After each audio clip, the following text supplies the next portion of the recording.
Sermon on the Mount. So today we're going to start in Matthew 5, verses 1 through 3. And those verses say, "Seeing the crowds, he went up on the mountain, and when he sat down, his disciples came to him. And he opened his mouth and taught them, saying, Blessed are the poor in spirit, for theirs is the kingdom of heaven."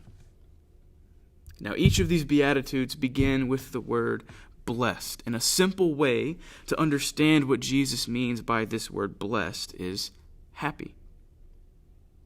Happy are those who do the things that Jesus is about to describe. And he starts and he says, "Blessed are the poor in spirit."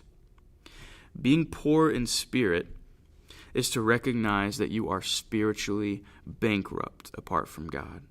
You're spiritually bankrupt apart from Him. Being poor in spirit, it's the opposite of being self-sufficient. It means that you are humbly recognizing that you can't do anything apart from God, because we can't.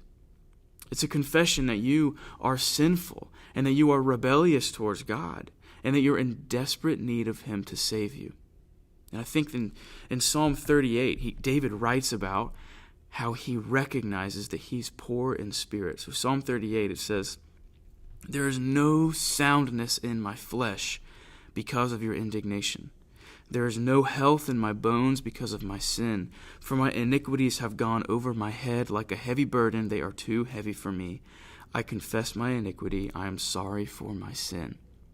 See, David recognizes that he's poor in spirit, that he needs God, that his sins are too great, that it's not up to him to be right with God, that it's up to God because he can't do it on his own. See, Charles Spurgeon says that this is the first beatitude because this is where we start with God. We start with recognizing our great need for a Savior. We start with recognizing that we are not good. So have you recognized that in your own life? Have you recognized that you are in desperate need of a Savior? Do you understand that you are a sinner and that you need a Savior? I pray that if you haven't recognized that you do, that you will recognize it. I pray that if you haven't, you'll turn to Jesus and that you'll trust in Him. And Jesus says, for the poor in spirit, for theirs is the kingdom of heaven. The poor in spirit will inherit the kingdom of heaven. Right from the very beginning of His Sermon on the Mount, Jesus is preaching grace through faith. The only way to inherit the kingdom of heaven, the only way, is to recognize your need for a Savior and to trust in Jesus, our risen Savior. This is how to truly be blessed. Not through riches, not through popularity, not through family, not through anything worldly.